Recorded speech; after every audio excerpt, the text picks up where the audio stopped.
এক গ্রামে এক দরিদ্র কিন্তু অত্যন্ত পরহেজগার কাঠুরে বাস করত। প্রতিদিন ভোরে সে জঙ্গলে যেত কাঠ কাটতে এবং তা বিক্রি করে যা সামান্য আয় হতো তা দিয়েই তার পরিবার চলত। সে সব সময় মুখে আল্লাহর জিকির করত এবং যা পেত তাতেই সন্তুষ্ট থাকত।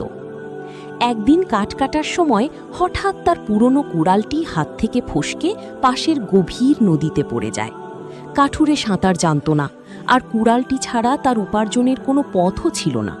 সে নদীর পাড়ে বসে বিলাপ না করে শান্ত মনে আল্লাহর কাছে সাহায্য চাইল। সে বলল, হে আল্লাহ, আপনিই একমাত্র রিজিকদাতা। এই কুড়ালটিই ছিল আমার একমাত্র সম্বল। আপনি চাইলে এই বিপদ থেকে আমাকে রক্ষা করতে পারেন। এমন সময় এক পথিক সেখান দিয়ে যাচ্ছিলেন। লোকটির পেরেশানি দেখে তিনি এগিয়ে এলেন এবং নদীতে ডুব দিয়ে একটি সোনার কুড়াল তুলে আনলেন। পথিক জিজ্ঞেস করলেন, এটা কি তোমার? কাঠুরে বিনয়ের সাথে বলল, না, এটা আমার নয়।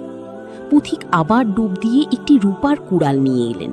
কাঠুরে এবারও বলল, না, এটাও আমার নয়। সবশেষে পথিক নদী থেকে সেই পুরনো লোহার কুড়ালটি বের করলেন। সেটি দেখে কাঠুরে খুশিতে উজ্জ্বল হয়ে উঠল এবং বলল, হ্যাঁ, এটাই আমার কুড়াল। কাঠুরের এই সততা এবং অল্পে তুষ্টি দেখে সেই পথিক অত্যন্ত মুগ্ধ হলেন।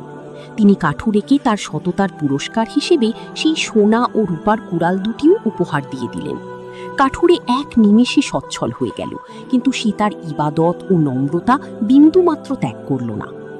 এই গল্প থেকে আমরা শিখতে পারি, কঠিন বিপদেও মিথ্যার আশ্রয় না নিলে আল্লাহ তার বহুগুণ প্রতিদান দেন। আর আল্লাহর উপর পূর্ণ ভরসা রাখলে তিনি এমন উৎস থেকে সাহায্য করেন যা মানুষ কল্পনাও করতে পারে না।